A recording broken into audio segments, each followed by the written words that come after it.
ఈ సింబల్స్ గుర్తున్నాయా? నువ్వు చిన్నప్పుడు స్కూల్ నోట్బుక్స్ చివరన గీసిన ఎస్ గుర్తు. ప్రశ్న ఒకటే, దాన్ని ఎలా గీయాలో నీకెవరు చెప్పారు? ఎవరు నేర్పారు? టీచరా? కాదు. బుక్స్లో లేదు, టీవీలో లేదు, అప్పట్లో ఇంటర్నెట్ కూడా లేదు. అయినా అదే గుర్తు ప్రపంచం మొత్తం పిల్లలు ఎందుకు గీశారు? ఇది కేవలం యాదృచ్ఛికమా, లేక ఇంకేదైనా ఉందా?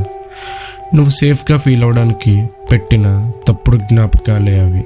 నిజానికి ఇది యూనివర్సల్ ఎస్ ప్రోటోకాల్.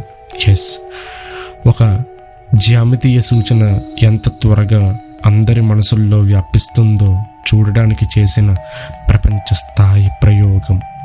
మనలో చాలామంది దాన్ని సూపర్ మ్యాన్ ఎస్ అనుకున్నారు, లేదా షష్ఠి ఎస్ అని కూడా విన్నాం. కానీ నిజంగా ఆ బ్రాండ్లు ఈ ఆకారాన్ని వాడలేదు. అయితే ఒకసారి ఆలోచించు, ఎవరు చెప్పకపోయినా ఒకే ఆకారం ఎలా వైరల్ అయిందని. ఇది మనుషుల మధ్య పంచుకున్న ఒక చిన్న కోడ్ లాంటిదా? స్నేహితుడి నుంచి స్నేహితుడికి, క్లాస్ నుంచి క్లాస్కి తెలియకుండానే వ్యాపించిన ఒక డూడిల్ వైరసా? దాన్ని గీసేటప్పుడు గుర్తుందా?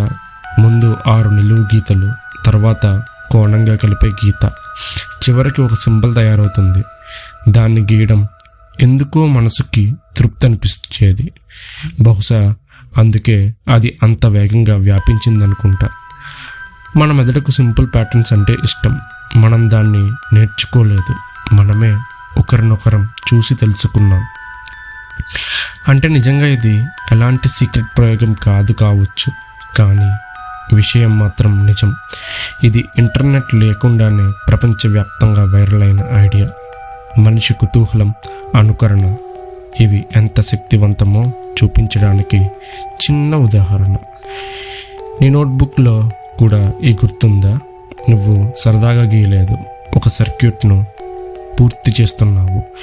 ఒకదానితో ఒకటి తగలని సమాంతర గీతలు నీ దృష్టిని నోట్బుక్ అంచుల్లో బంధించేందుకు చేసిన అండ్ విరిగిన ఇన్ఫినిటీ సింబల్. వాళ్ళు నీ డ్రాయింగ్ టాలెంట్ను పరీక్షించలేదు, నువ్వు గ్రిడ్కి ఎలా లోబడతావో చూశారు. తర్వాత ప్రయోగం సక్సెస్ అయింది. మనమందరం ఎవరూ చెప్పకుండానే ఆ కోడ్ నేర్చుకున్నాం.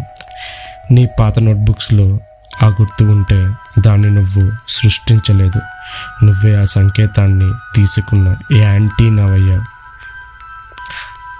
కామెంట్స్లో చెప్పు, నువ్వెక్కడ నేర్చుకున్నావో. ఈ వీడియో నచ్చితే లైక్ చెయ్యి, సబ్స్క్రైబ్ అవ్వు. ఇంకా ఇలాంటి మిస్టరీ స్టోరీస్ కోసం మళ్ళీ కలుద్దాం.